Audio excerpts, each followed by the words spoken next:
You are flying over the gently swelling hills of America that are the Ozarks, where the local flavor of the national tongue is Arkansas. Say, Ab, how much corn did you raise this fall? Well, we didn't measure it all, but I figured about 20 gallons to the acre. In this region, 100 miles north of Little Rock, the beat of the music, as here at Mountain View, is strictly folk.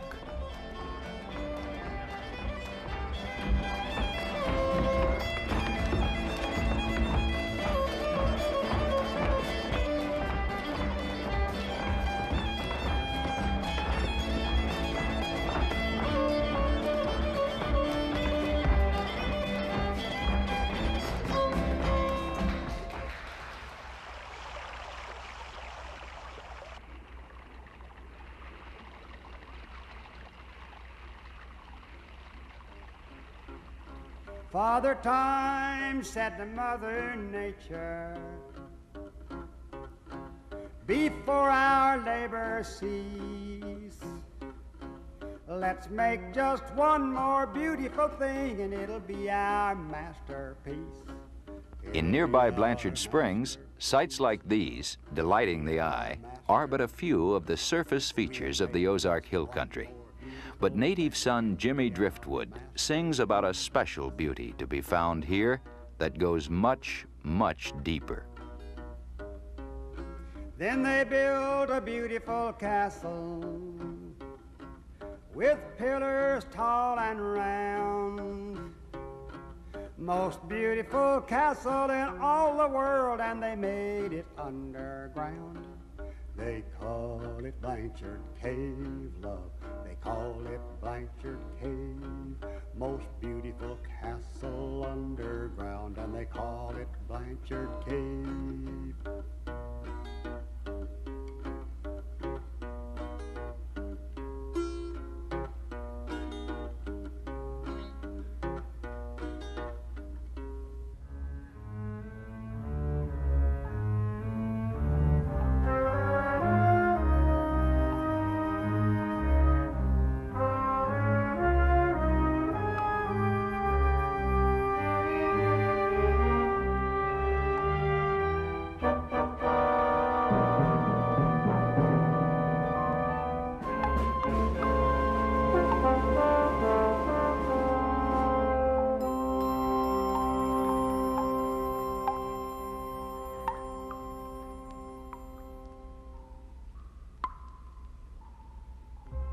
For more than 1,000 years, this remnant of an early American lay waiting for history to catch up with it.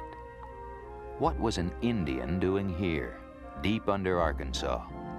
There is only conjecture. In 830 AD, as the science of carbon dating tells us, he had come into this cave, for reasons unknown, and by what way, uncertain. From these very reeds he left behind, we can fathom how he lighted the darkness.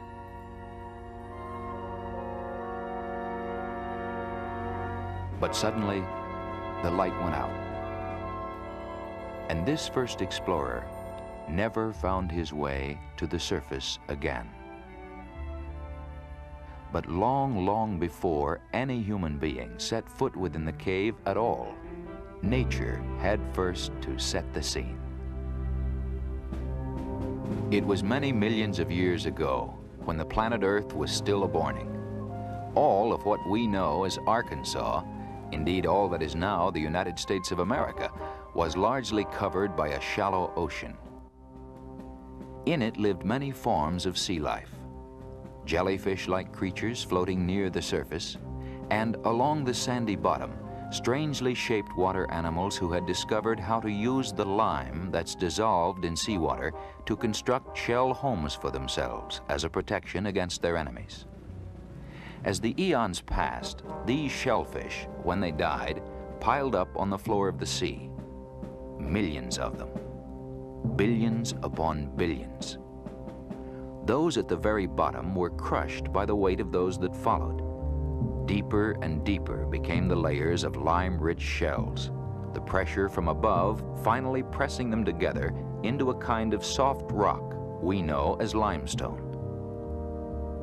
While throughout this long, long period, the ocean bed, responding to natural forces, is known to have risen from the sea only to be covered once more. It was not until about 50 million years ago that the land such as our Ozark Dome, was uplifted, never to be totally submerged again. Now, that which had spent most of its time for millions of years underwater was exposed to the surface elements. Wind, changing temperatures, especially pelting rain, erode and wash away the outer skin of the earth. As rivers form and meander to the sea, gradually mountains are shaped, and valleys. It is such ancient history that cradles the genesis of Blanchard Springs Caverns in the Ozarks of Arkansas. The principal sculpture of the caves lies locked and invisible in every single drop of water that falls from the sky. It is called carbonic acid, formed as the rain absorbs carbon dioxide from the atmosphere. That's what the bubbles of fizz are in a bottle of cola.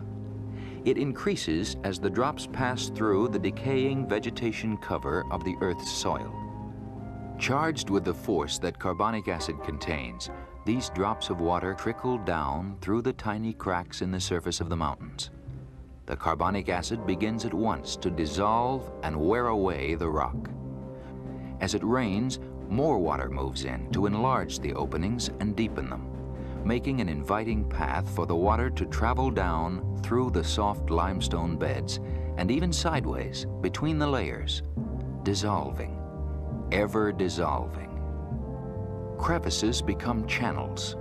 Channels turn into tunnels. Tunnels join together and become rooms, water filling the whole carved-out area. With the passing of ages and further changes in the Earth's crust, new crevices form. Moving always downward, the rock-shaping water travels deeper and deeper along these fresh pathways, sometimes widening to carve out entire rooms at still lower levels. Ultimately, perhaps some of the water makes a natural outlet in the side of the mountain and bursts forth as springs or beautiful waterfalls. Slowly, the underground area that the carbonic acid dissolved drains away. Thus, after billions of years of creation, epochs before George Washington, the Pilgrims, Christopher Columbus, Socrates, the ancient Egyptian pharaohs. Yes, taking the time it took for all these to come and pass, and millions upon multi-millions of years more, at last, finally, a cavern is born. This is Blanchard Springs Caverns as it is today. Tomorrow, it will be different, because it is a living, not a dead cave. Even as you see it, the acid water is still working its miracles. Carving, shaping, changing. Look closer and see. These are stalactites, rock formations, often ages in the making. They are formed by the lime that the acid water dissolves as it travels down through the limestone. A young stalactite is hollow, about the shape and width of a soda straw. They grow longer, up to 6 feet, with each drop of water coming down through the empty tube, water that evaporates, leaving its cargo of lime behind. When the tubes become clogged, then the water has to come down the outside surface, making the stalactites grow fatter. Sometimes, instead of evaporating, the drops of lime water fall to the floor, causing formations to grow up from there. These, broader and blunter than their ceiling cousins, are called not stalactites, but stalagmites.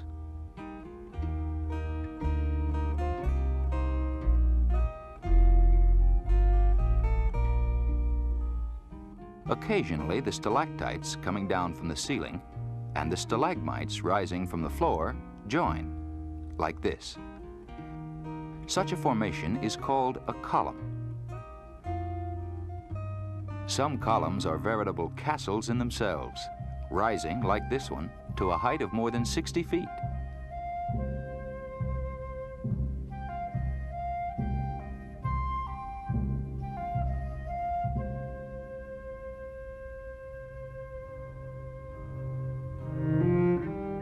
There is almost no end to the wonders that can be designed by a little acid water dissolving limestone.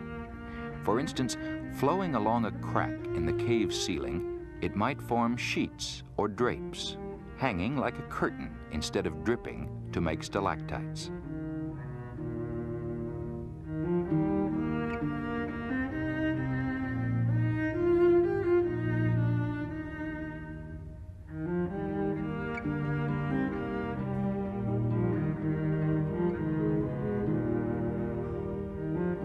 Running along the original wall of the cave, the lime may precipitate out to leave a ripply stone surface called flowstone that looks, with layer upon layer accumulating over the centuries, like a frozen waterfall.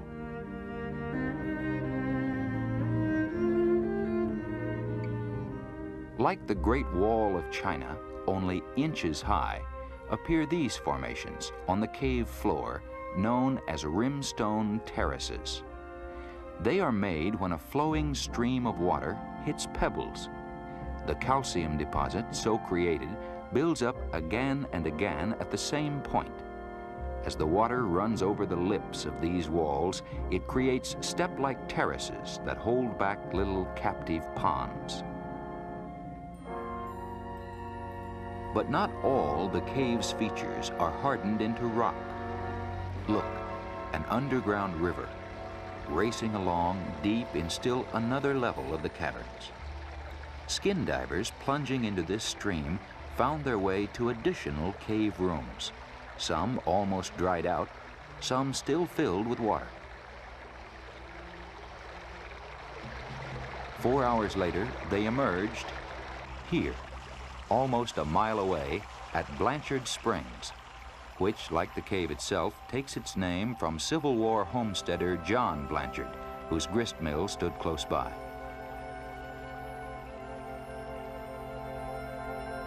Sunlight permeates this lovely outdoors, and where there is light, there is plant life. Even here around the cave's original discovery hole, where ferns in summer hug the stone. But as we penetrate deeper, all that remain are mosses and algae.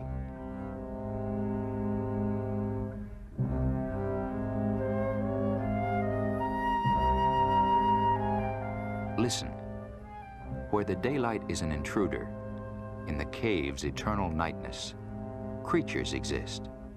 You may not hear them, but they do. To a question asked the darkness, "Is anybody there?" the answer, could they answer, would come back resoundingly, "Yes, we are."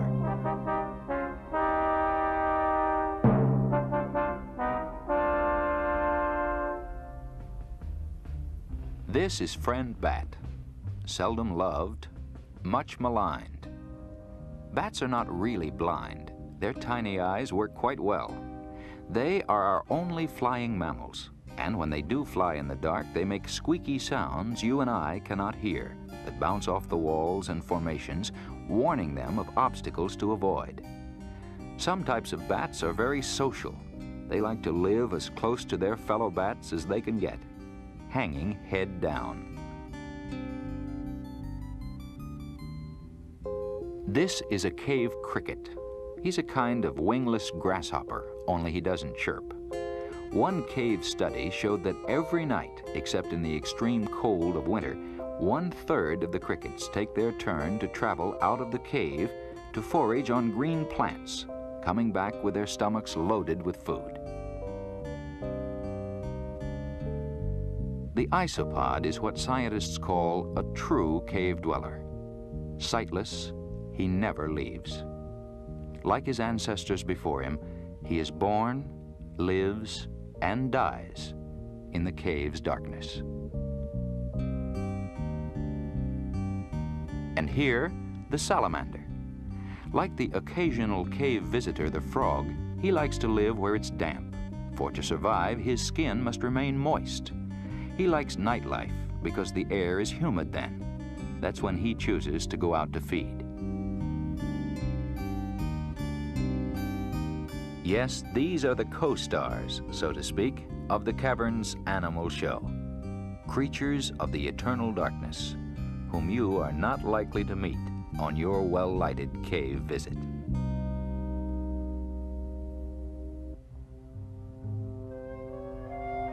In time, as more centuries come, more epochs pass, as sure as there will be changes on the sunlit surface of our land, so too, down here, deep in the Ozark caverns of Blanchard Springs, will nature continue with its work of creation,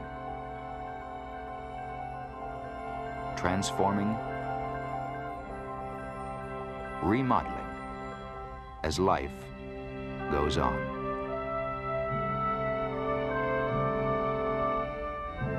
Such then is the amazing world below, where life, as we have seen, depends on the amazing world we now move to join above. In the cave's blackness, we have discovered a truth good to remember, that our world exists and thrives only in ecological harmony, an interdependence of growing and living things that must be wisely conserved. For it is upon nature's scales that will be weighed the fate of us all.